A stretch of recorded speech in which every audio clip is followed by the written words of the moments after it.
नमस्कार मंडळी, मी DL मोहिते, कृषी अधिकारी, महाराष्ट्र शासन.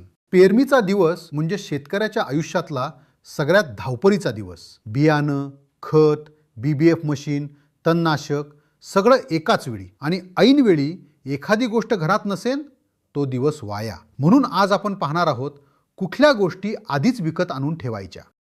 घरात लहान बाळ आलं की आपण पहिलं काय करतो? लसीकरण. भविष्यातील आजारांपासून संरक्षण. आपल्या बियाण्याचंही असंच लसीकरण असतं. त्याला म्हणतात बीज प्रक्रिया. बीज प्रक्रिया केली नाही तर काय होतं?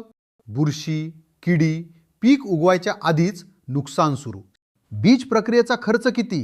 शेकड्यात. नाही केली तर हजारांचं नुकसान सहन करा. बीज प्रक्रिया 2 टप्प्यात करायची. पहिला टप्पा रासायनिक बीज प्रक्रिया. त्यासाठी कुठलं केमिकल किती प्रमाणात लागतं हे पहा तुमच्या स्क्रीनवर.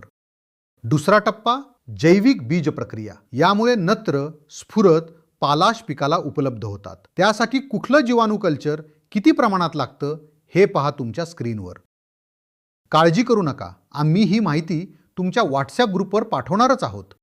मंडळी, पिकाचं लसीकरण करायचं असेल तर बीज प्रक्रियेची औषधे आजच विकत घेऊन ठेवा. पेरणीच्या दिवशी धावायचं नाही, तयारी आधीच करा.